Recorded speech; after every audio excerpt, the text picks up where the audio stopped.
it is bewildering that this was, even just 20 years ago, if you had done a poll of people I knew anyway, I lived in D.C., I was around the government every day. Is this country corrupt? I would say, not really. I mean, that was my view. I think most people felt that way. When you joined the Army, did you think the people who ran the Army were corrupt? No. The simple answer is no. But, corruption takes many forms. In the United States, if you get pulled over by a cop, you can't just bribe that cop to let you go. That's not going to happen. But the higher you go up in the power structures in this country, the more you find legal corruption. I mean, is it corruption for a corporation to give unlimited amounts of money to a politician to get elected? Because our Supreme Court says that's totally legal under Citizens United. But in another context, in another country, in another time, that would just be considered the rankest sort of bribery. So it depends upon how you define corruption. Well, of course, it is bribery. I agree, yeah. Yeah. Uh-huh. Well, obviously. Yeah.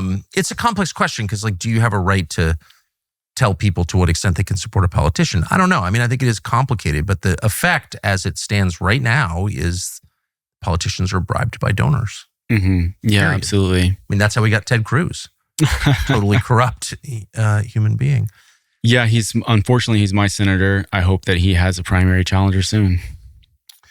Yeah, well, I think he just won. So probably not for a while. But anyway, sorry not to get off on a Ted Cruz tangent, but I just want to say again, Ted Cruz is corrupt.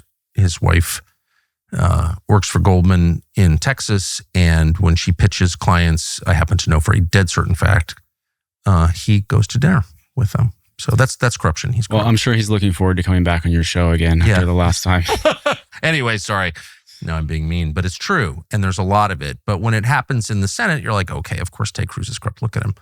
But when it happens among people most civilians revere, like, the most elite units in the U.S. military, that's dispiriting, among other things, right? I think it is. And I think my inclination is to think that it is a result of waging wars that nobody really believes in for years and years, because think about what that does to your psychology.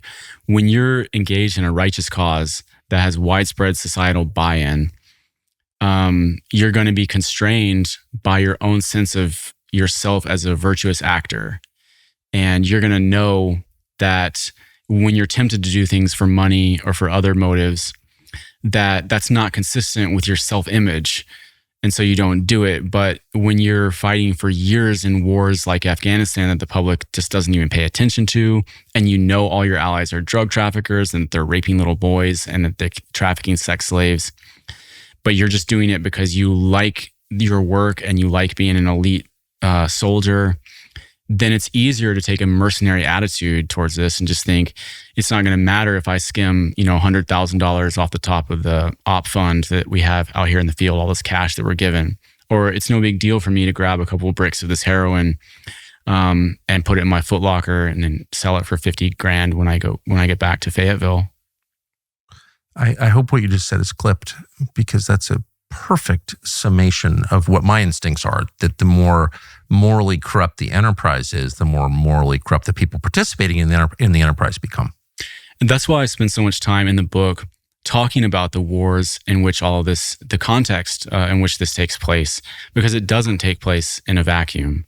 And, the decisions of our leaders in this country trickle down to the lowest levels and have an influence on how people live their lives. That's right. Mm. Has anyone ever been held accountable? I mean, I think you've confirmed my instinct, which is that there was a connection between the war in this drug-producing country and our occupation of this drug-producing country and the drug epidemic in the United States. I mean, there's clearly, you have to be an idiot not to see the connection. Mm. But has anyone ever been indicted, arrested, convicted for participating in that? No, nobody. Nobody? Nobody, no. For the drug trafficking that took place in Afghanistan? Yeah. No, that's never happened. And there was total impunity around the entire enterprise. Man, I think the United States government, I don't think I know, is doing things right now whose consequences cannot be foreseen, but they'll be profound. I agree. And I think the more rotten your behavior, the bigger the consequences. And you don't get away with it. Mhm. No one gets away with it. Boy, there's a lot of lying. And some of the worst deception surrounds your health. How come Washington never talks about the poison in your food supply? What about what's in your drugs? You have a right to know what goes into your mouth, and the more you know, the more distressing it is. That's why it's critical to seek out alternatives you can trust. As an alternative to the garbage that you can pick up at any store, we strongly recommend RE Fountain from Peak. It's a clean electrolyte designed for rest. It's got triple Biomax magnesium and no sugar, no artificial sweeteners, no artificial flavors. Everything in it is real. And it's good because staying up all night wrecks your ability to function. RE Fountain can help. It's not a sleep aid. It's not a narcotic, a sedative. It's what your body actually needs to recover and thrive. People here rave about it. We wake up feeling sharp and clear. Peak has really made a big difference. So if you care about actual health, then Peak is the way to go. PIQUE. And right now, you can get up to 20% off for life when you start your first month with Peak. Go to peaklife.com/Tucker. That's PIQUE life.com/Tucker. You will feel it the very first morning. It is great. I agree. And, you wonder what's going on now because Afghanistan is fading rapidly into the past. The war ended in 2021. And, is there massive drug trafficking taking place under the auspices of U.S. military control right now? Not that I know of, but there's other things. Ukraine was the most corrupt country in Europe before the war there, before Russia invaded. And we've dumped so much money and so much equipment into that country with no oversight at all, and transferred it to a political class that we know is corrupt to the bone. So that would be the place to look now, in my opinion, for contemporary examples of corruption. You'd get assassinated if you tried to do that. You'd be assassinated by the Ukrainians, perhaps, with the help of U.S. intel agencies, period. I feel like it would be very unsafe to look into that subject. It would be very unsafe. Yeah. I can tell you firsthand, it would be very unsafe to do that. In fact, you couldn't do it. Which is pretty crazy if you think about it.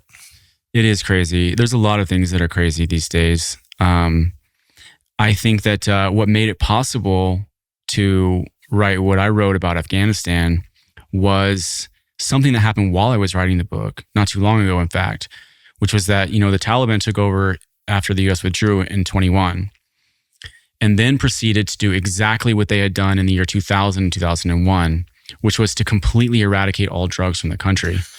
And up until then, we had been told, to the extent that drug production in Afghanistan came up, we were always told that it was the Taliban and that the insurgency and the drug production were just two sides of the same coin. Liars, yes. But the best lies are the ones that are 180-degree opposite of the truth. Exactly. And what made it, what gave me the, gave me the confidence to really to hit as hard as I could in this narrative was seeing the Taliban in 2023. They completed another eradication campaign where they once again totally eliminated heroin production and drug production from Afghanistan. So at that point, I had doubts as a reporter because I'm not omniscient and, there's always this conflicting information. So I kind of doubt my own conclusions. I'm thinking, well, they must have been involved to some degree. We hear that said so often from the most prestigious institutions of media and government. There must be some truth to it. But seeing the Taliban totally eliminate drugs from their country again made me realize, okay, this was always a one-sided thing. It wasn't that both sides were involved in it. And like I said, that didn't happen until 2023. And that's what I think makes it possible to tell the true story of Afghanistan for the first time. Thanks for watching our YouTube channel. We hope you'll subscribe to it. And by the way, you can hit the little bell on there and get notifications every time we produce a video. We hope you'll do that also.